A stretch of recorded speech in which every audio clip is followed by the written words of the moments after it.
outside 90. That's a term we use for the angle of our arm when we're doing certain techniques. And I don't know that we hammered it home enough in previous lessons or the importance of it. So I'm going to talk about it a little bit right now. The physiology of our arms, without getting into a big medical discussion, is that if we were at 90, it's fairly weak, and anything inside of 90 is pretty easy to push down and compress.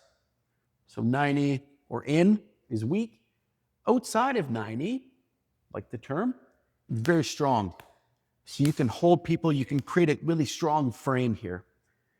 So most of the things that we do in this program, if we didn't talk about it, you should see, and now you'll understand that we want you to achieve outside 90.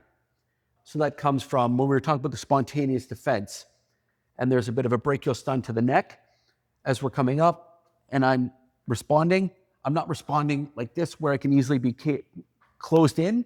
I'm responding outside 90 so that when I contact the side of his neck and the brachial plexus, it's a jarring blow for him because that's rock solid. If it was inside 90, it would probably come back on me a lot and be a lot less jarring for him. So outside 90, my arm is outside, you can see clearly. When we're doing things like the hammer lock, and I'm in here with Andrew, and I've got him in a hammer lock, and I'm keeping his head away so he doesn't turn in on me and attack me. As I'm about to take him down, yeah, I can just stiff arm, but generally speaking, we're gonna be outside 90. I'm making that strong frame with my arm locked outside of 90. If he starts moving in and I only made a frame here, now it's really easy for him to push in. I can't fight him very well. So those are two really good examples. Crowd control, if you're moving through crowd and you wanna be subtle, just using outside 90, pushing out against hips, or against shoulders as you move through. Oh, sorry about that. But every time it's outside of 90, they're gonna be surprisingly jarred by how solid that connection is. Ground and pound, ground survival. Ground survival, we use, in jiu-jitsu, we use outside 90. We call it framing, but it's the same idea, yeah? The same mechanics. You're creating the same structural integrity with your arms, right? So a good example of that would be, there's a couple, but I could say, if I'm in the half guard position, right? And, we've shown this position in some of the videos, and I need to frame. So this guy obviously wants to drop a lot of weight on me.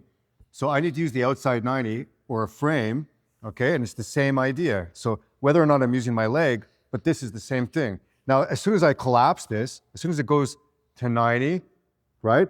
You can see that if he drops, right? Because that's a long lever, okay? I start losing that structural integrity.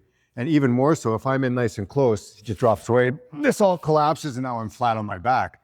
As long as I keep that outside 90, I can control that hand, he can drop all his weight on me, and I'm able to keep my structural integrity, keep him away from me, okay? So that outside 90 becomes very useful.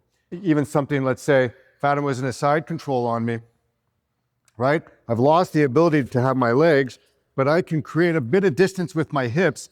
Now I'm making that outside 90 again, right? At which case I can get my legs back in and start to defend myself, right? Even when I'm trying to get up from here, okay? I'm keeping that outside 90 until I can get back up. I've still got my outside 90. Get up, get to safety. Yeah, it's all because of that outside 90, that frame, that really helped me to be able to defend myself. Yeah. That biomechanical strength. Yeah, it's just another way of, once you're aware, you can take someone who's seemingly not as strong and make them appear or actually be stronger than they thought. And absolutely. Outside 90 yep. definitely benefits you in that regard. Outside 90, guys, use it on the ground, use it to stand up, use it to survive. Cheers.